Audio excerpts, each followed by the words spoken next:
Well, it's great to be back. That's a lie, of course. It's not great at all. It's deeply, darkly depressing to be back from vacation. But we did have a good vacation. We were up in New Hampshire. I did quite a lot of fishing, and I did pretty good.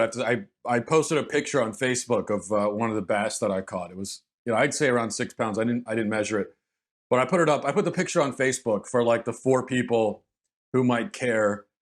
It's there, so you can go see it. But it was fun. Did a lot of fishing and hung out and with the family. And so now I'm back.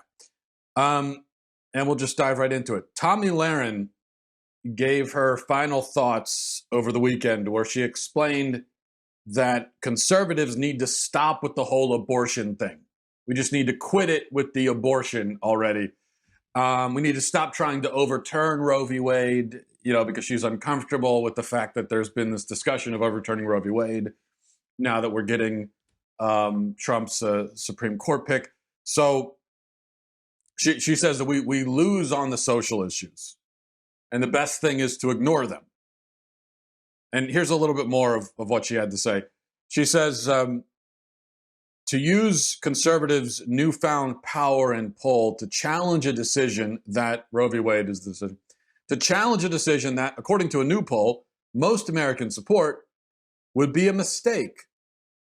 Because, of course, we know that something must be good if most Americans support it, because most Americans could never be wrong about anything. In a similar way, when most of the members of a mob decide that it's a good idea to set a cop car on fire, it would be wrong to oppose them because most of them want to do it. So it must be good, and it's wrong to. And that is, if we equate the word wrong with the word unpopular, if those two words are the same now, then of course it would be wrong. But if unpopular and wrong are the same, well, then the word wrong has no meaning anymore, and therefore the word right has no meaning. And so we just live in a morally relativistic world, which is apparently exactly the kind of world that Tomi Lahren and conservatives like her want to live in. But we'll get to that in a minute. She continues, this president is winning for the American people on the economy, foreign policy, and tax reform. These are areas that benefit all Americans, regardless of religion or social beliefs. I would say that all Americans kind of benefit from being granted the opportunity to be born. I would say that, I benefited from that. Tomi Lahren benefited from it. I think that Tomi Lahren would consider it a benefit that she is born as opposed to not being born. But that's just me. She says, if we continue to focus on those things and immigration, we'll sail into 2020 with all 3 government branches in our control. Yes, because immigration is just an issue with complete agreement. Everyone agrees on that, right? It's not contentious at all. Everyone has exactly the same view on immigration, don't they? That's how we get things done for the American people. That's how we win. Now, obviously, that's how we get things done for the American people. Tomi Lahren is excluding unborn people from the title of American people, which means that we have all been excluded. We are all excluded at some point in our development. She says, let's go after sanctuary cities and push for voter ID laws. We lose when we start messing with social issues. Then later on, she says, do we really want to fight for this? Alienate Democrats? Oh, yeah, well, you wouldn't want to alienate Democrats. Like, let's only talk about the things that Democrats agree on. Because, of course, immigration is one of those things, right? Do we really want to fight for this? Alienate Democrats, moderates, and libertarians, all to lose in the end anyway. That's a risk I don't think is worth taking. This is the voice of courage that you're hearing right here. I'm saying this as someone who would personally choose life, but also feels it's not the government's place to dictate. This isn't a black and white issue, and I would never judge anyone in that position. Let's be honest, the federal government does few things well, and I believe regulating social issues is an area where it fails. Let the churches, the nonprofits, and the community groups step in, not almighty Uncle Sam. Now, I want to respond to this idea, half-baked though it may be, and I respond only because it is a popular idea among so-called conservatives, especially those in Tomi's age bracket and younger. This idea of, well, let's put the social issues to the side. So it's a pretty common idea. So that's why I think it's worth responding to. And I'm going to leave aside the most obvious flaw with her argument. Well, there are a few very obvious. There's a few things we're going to basically leave aside because I have to choose when I'm breaking this down and dissecting the flaws. I can't dissect all the flaws because I'll be here for 62 hours. I have to just choose a few. So let's leave aside the more obvious flaws, like the fact that Tomi says the government shouldn't regulate social issues because the government is incompetent. And then in the next breath, she says that we should focus on immigration, taxes, and foreign policy. 2 out of the 3 of those issues are areas where Tomi wants more government involvement. She says that almighty Uncle Sam cannot be given the task of defending unborn life, but we can trust it to defend life across the globe, because that's what she's talking about with foreign policy, is going in and defending life across the globe, and we should be able to trust it to defend the borders. Now, I agree on that second proposition. We should be able to trust the government to defend the defend the borders. I'm iffy on the first, that we need the government all over the world defending life everywhere on the globe. But the fact remains that border hawks and interventionists look kind of ridiculous when they suddenly become, libertarians on, quote, social issues. I mean, it's kind of hard to argue, let's put a wall on the border, let's put the military down there. I mean, let's build forts and moats and everything down there, and let's have the government all over the place. But at the same time, the government has no business whatsoever defending babies. No business. We can't get them anywhere near that. It's difficult to square those two views, in my opinion. And speaking of social issues, I do have a quick question. What the heck is a social issue? I mean, people like Tomi, what they'll do is they'll use the term social issue as a way of kind of shoving to the side things like abortion. It's just a way of sort of shooing it away. It's just a social issue. Well, what does that mean? What's a social issue? I can only assume that a social issue is an issue that affects society. A social issue is a societal issue. It is social, right? Well, on what basis if abortion is a social issue, then isn't immigration a social issue? On what basis can abortion be called a social issue, but something like immigration or taxes are not social issues? I mean, these are all issues that affect society, right? They are social issues. I would submit, in fact, that social issues are the only issues that government should be worried about. So to say that social issues are the only issues that government should not be concerned with is nonsensical. They are precisely the issues that government should be concerned with. Because if something is not a social issue, then that must mean that it is a private and personal issue. Now, I know that when people say social issue, what they really mean to say is those are private and personal, but then maybe you should say that because you're using language that makes no sense. It is my position that abortion is, in fact, a social issue in that it affects society. It affects everybody. So obviously the government should be involved in it. If you're saying the government shouldn't be involved in it because it doesn't affect everybody and it's personal, then it's not a social issue. You see? But let's put all that to the side. I have 3 main points of contention with Tomi on this issue, and with so many other people who make us the same kind of case. Number 1, Tomi says that we need to get back to focusing on the economy, because abortion it just isn't an issue that people care about that much.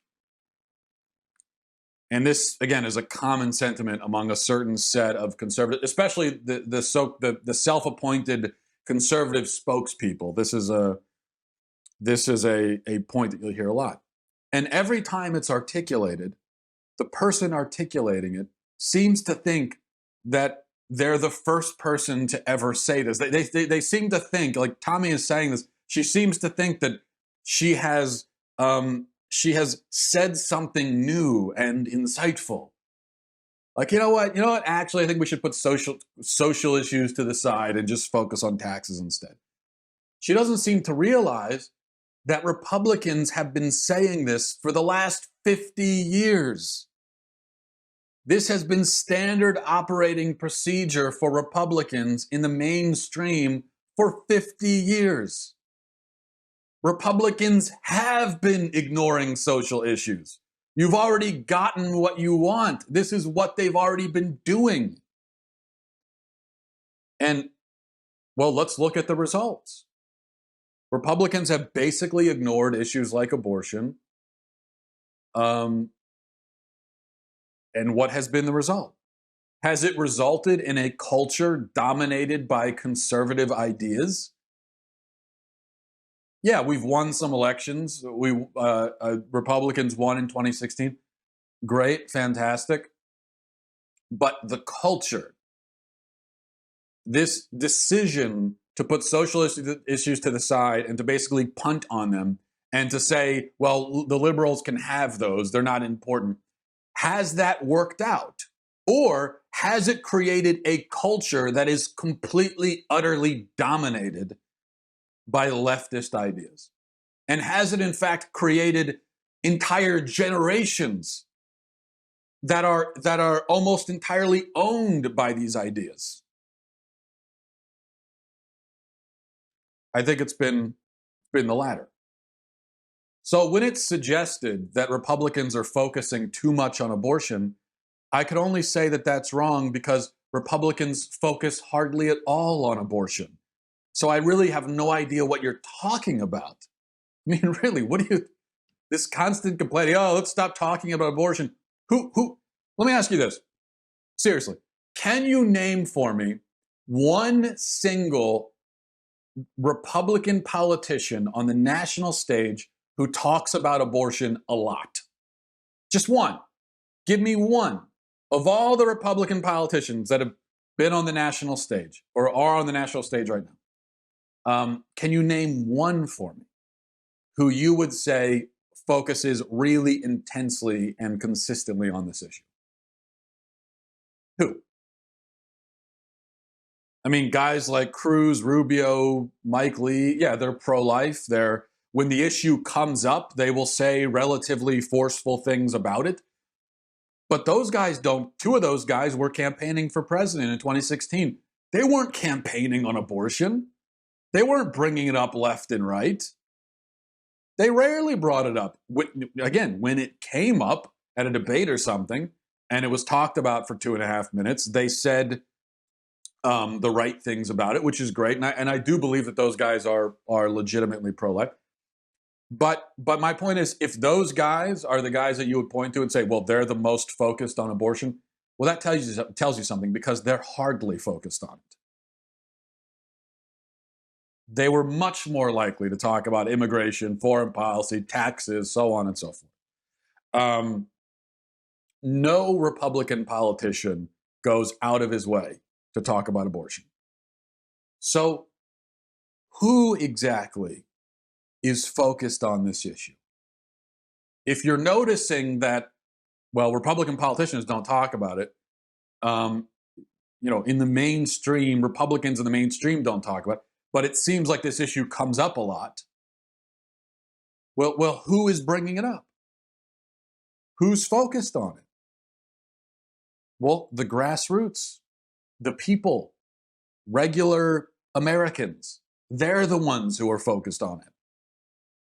So when you say that we shouldn't focus on abortion, because no one cares about it. What you're really saying is the people shouldn't focus on abortion because the people don't care about it. But the fact that they are focused on it seems to indicate that they do care about it. You see? And it kind of makes sense because here's the reality. Issues like abortion, the so-called social issues, they are the issues that drive and motivate people far more than taxes and foreign policy. Republicans have been trying to win the culture through taxes and foreign policy, immigration for decades, and they failed miserably. That's because people don't actually care that much about something like taxes. Did you know that? People actually don't care about taxes that much.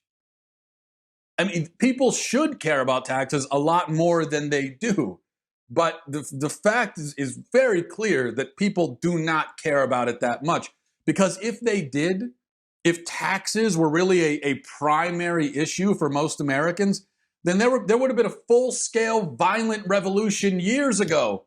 Our founding fathers revolted. They had a revolution spurred at least significantly by taxation, by things like taxes on tea. Well, we are getting absolutely fleeced by taxes. The taxation that we suffer under right now is astronomically higher, is so much worse than what the founding fathers dealt with. Okay, they wouldn't even tolerate a tax on tea. We have taxes on tea, and we also have taxes on literally everything else. Everything you buy, everything you do in some way is taxed. And even if you're just driving down the road, you could still be pulled over and given a speeding ticket, which is really just being handed out for no other reason than as a secondary form of taxation for your local town. So you're getting taxed at your home, you're getting taxed at the grocery store, you're getting taxed on the way to the grocery store, you're getting taxed everywhere. If people actually cared about this, if this was actually an issue that people cared about as much as Tomi claims they care about it, then there would be riots in the street over it. But as it happens, most people don't care. They just kind of pay their taxes, or they let their taxes be paid for them, rather, through the withholding system. And they just sit back and they complain about it sometimes, but most of the time they're just not thinking about it. That's the reality. People say they care about it. If you were to give them a survey and ask them what are the things you care about, well, they may list taxes as one of those things. But actions speak louder than words. Look at how people behave, how they vote, how they operate. It's pretty clear that people don't care that much about taxes. They say they do, but they don't. Foreign policy, I mean, give me a break. You really think the average American is sitting around worried about foreign policy? Get 100 Americans into a room. I'd be surprised if you could find even 5 of them who could tell you their own views on foreign policy. I mean, could give you more than like 2 sentences on their views on foreign policy. Foreign policy? I mean, you really think that millions of Americans are streaming to the polls around election time with foreign policy as the thing at the top of their mind? No. Even something like immigration. Now, people do care about immigration. And by the way, I'm not arguing that we shouldn't care about these things. We should care about them. I'm just saying that people don't really that much. Something like immigration. People do care about immigration. But I put it this way. The March for Life, every year, annually, for decades, the March for Life can draw 300,000, 400,000, 500,000 people, okay? The March for Life can easily draw 500,000 people or more every year in the middle of winter when it's 27 degrees outside and you're standing in the sleet or the snow or the wind for hours. And it can still draw hundreds of thousands of people every year. And this is without any promotion from the mainstream. The mainstream media ignores it. Even Fox News basically ignores it. This is not with, guys like Rush Limbaugh getting up there and promoting it and Sean Hannity driving people out to it. This is with all those guys basically ignoring it. It's entirely grassroots, and it gets 500,000 people every year. Now, I'd be surprised even if you got Fox News on the case, if you got Rush Limbaugh on the case, if you got Sean Hannity on the case, if you got everybody on the case promoting a march to protect our borders, a march in favor of stricter immigration law. I'd be surprised if you got 10,000 people to it. But let me tell you something. You aren't getting 100,000. You aren't getting anywhere close to that, and you know it. No, it's abortion that draws that kind of attention. And why is that? Well, let's go to point number 2. It makes sense that people are so focused on this, and that's because pro-lifers are either right or wrong about abortion, right? I mean, I'm a pro-lifer. You know what my position is on the subject. I'm either right or I'm wrong. I can't be right and wrong. I mean, it's like I've taken a very absolute position. So I'll just use myself, okay? If I am right, then actual human beings are being killed by the thousands every day, systematically and legally in America. And 60 million actual human beings have been slaughtered systematically, legally, in buildings that are set up specifically for the purpose in America over the last few decades. So if I'm right, if pro-lifers are right, then abortion is not just a Holocaust, but it is by far the worst Holocaust that the world has ever seen. The numbers tell the whole story. If pro-lifers are right about abortion, then abortion is not just bad, it is the worst thing in the world. Hands down, and second place is not even close. So we're either wrong or we're right. Either this is the mass slaughter of actual human persons, or it isn't. And if it is, then it's the most important issue in the world. What could possibly be more important?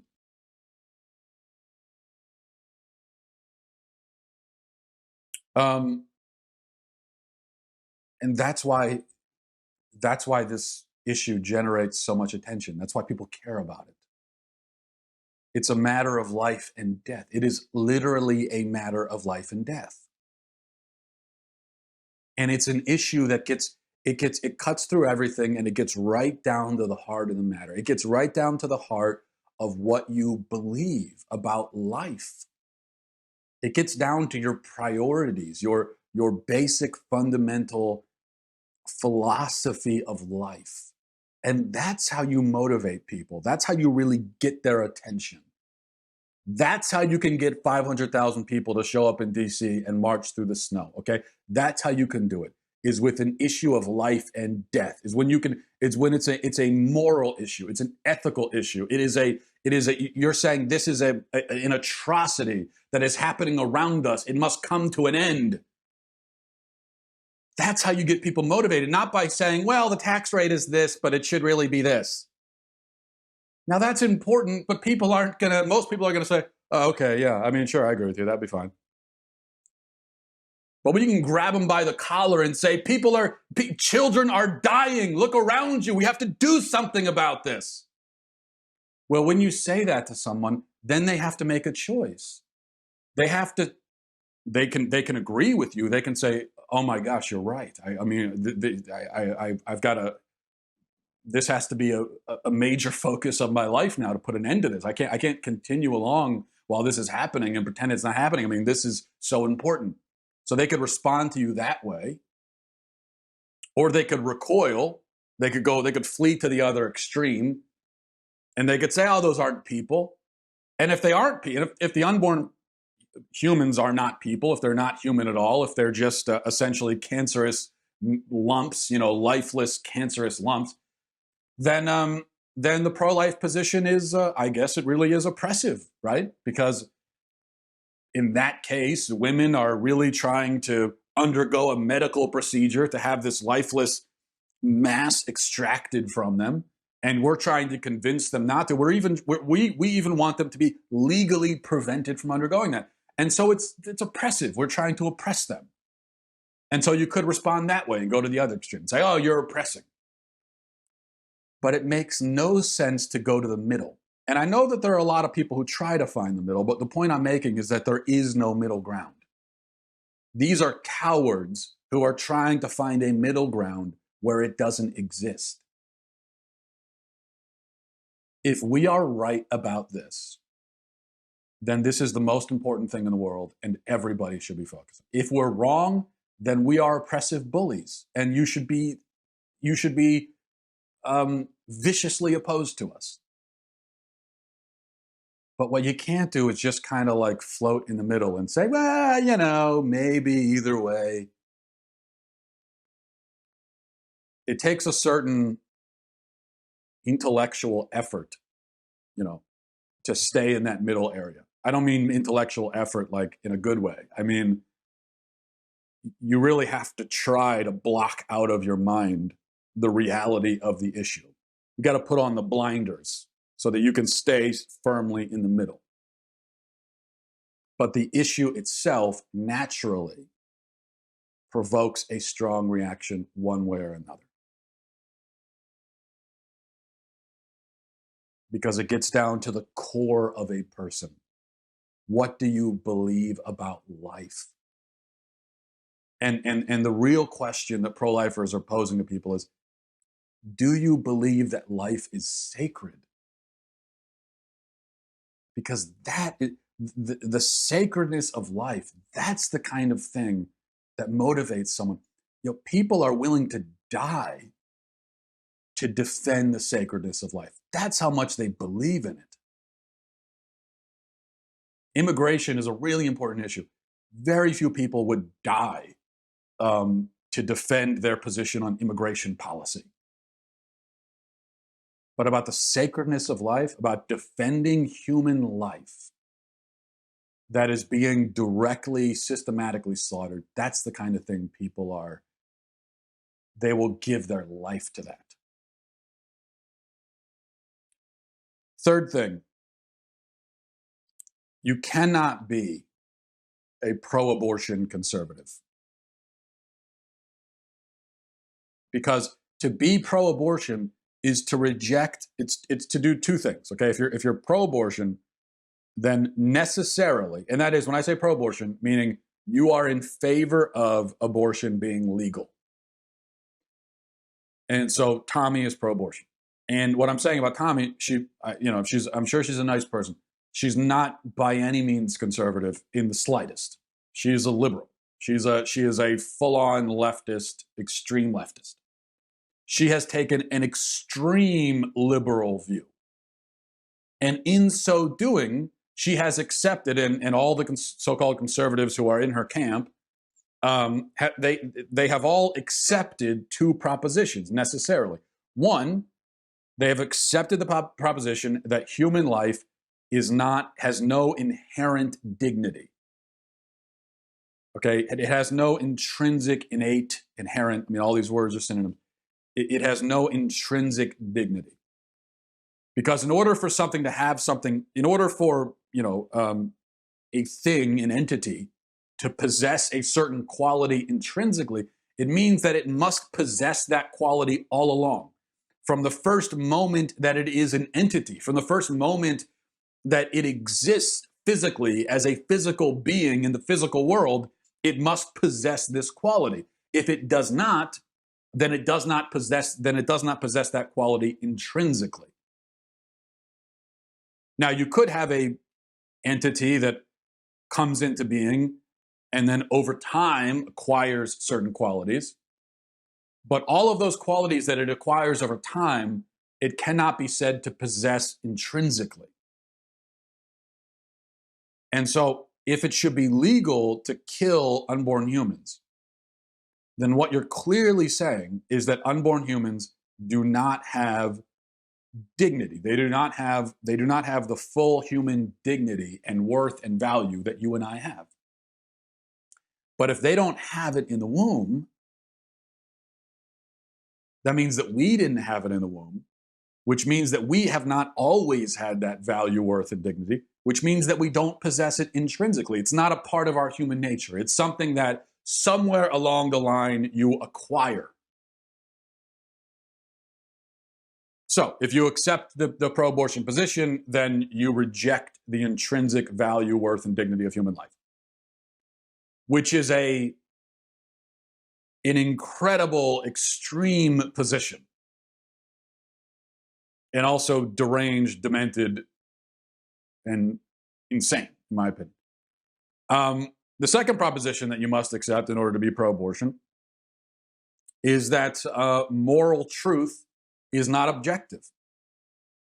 And this especially is the case for people like Tomi, people that are in the middle who say, well, I'm personally opposed to it, but, it's people got to make their own decision. So what you're saying is, it's wrong for me.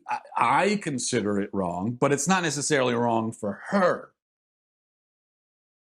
And so what you're saying is that this moral truth is not objective. It's just kind of up to the individual to decide. But if any moral truth is not objective, especially a moral truth dealing with life and death, if that is not objective, then it must mean that moral truth itself is not objective, that all moral truths are not objective. If the moral truth of, whether or not it's okay to kill a human being, if that is not an objective matter, then which moral truth could be objective if that doesn't qualify? So in order to be pro-abortion, you have to be a moral relativist and you have to be a materialist, which is to say that there's no value in human life, that we're all just material, right? But materialism and moral relativism, those are the two foundational pillars of modern leftism.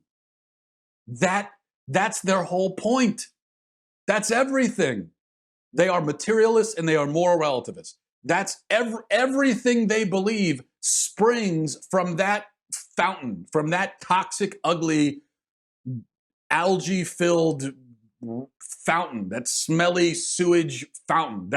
Everything springs from that, from materialism and moral relativism. So if you've agreed with them on those 2 points, then you've agreed with them on everything. Your disagreements are irrelevant. They're frivolous. You've given them everything. You have given them the universe, their version of the universe where moral truth is not objective and human life is nothing but material and has no value. You've given that to them. You've given them the entire world, the universe, reality. You've handed everything to them. And now you're trying to carve out a little chunk here and say, yeah, you can have the universe, but I'm going to stand my ground on immigration. On what basis? You've said that they're correct about these two fundamental foundational things. How can you then disagree with them on something like immigration? And what is the foundation for your disagreement? Take something like gun rights. You could say, well, yeah, they're right about abortion, but don't take my guns. Well, but hold on a second. You just agreed that human life has no real value, so why do you have a right to a gun? The whole reason why you have your right to your guns is that you need the guns to protect your life. I mean, a gun itself has no value on its own. The only value in a gun is that it can protect, preserve, and sustain human life. It can sustain it by, you can go out and hunt and kill animals, okay? So it has value there. And it has value because it can protect human life. But you see that the value of the gun is hinged on the value of human life. If human life has no value, then the gun is just a toy. And it's a dangerous toy at that, and so we should ban it. You know what? If human life has no value, then yeah, let's ban all the guns. I mean, well, because why not? Why should you have a gun? Why do you have a right to your gun? Your life is meaningless. And if somebody wants to kill you, then, I mean, whatever, fine, they should kill you. There's no value in your life. You're nothing.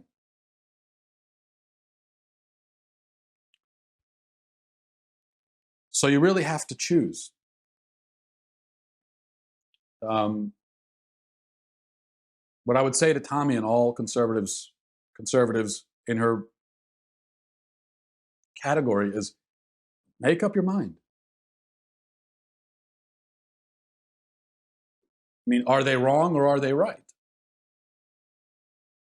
And forget about them for a minute, but what about you? I mean, what do you really believe? Who are you? What are you? What do you actually believe deep down in your soul? Don't tell me about issues. Don't tell me about Trump. Okay, don't tell me what deep down in your soul, what do you believe about life?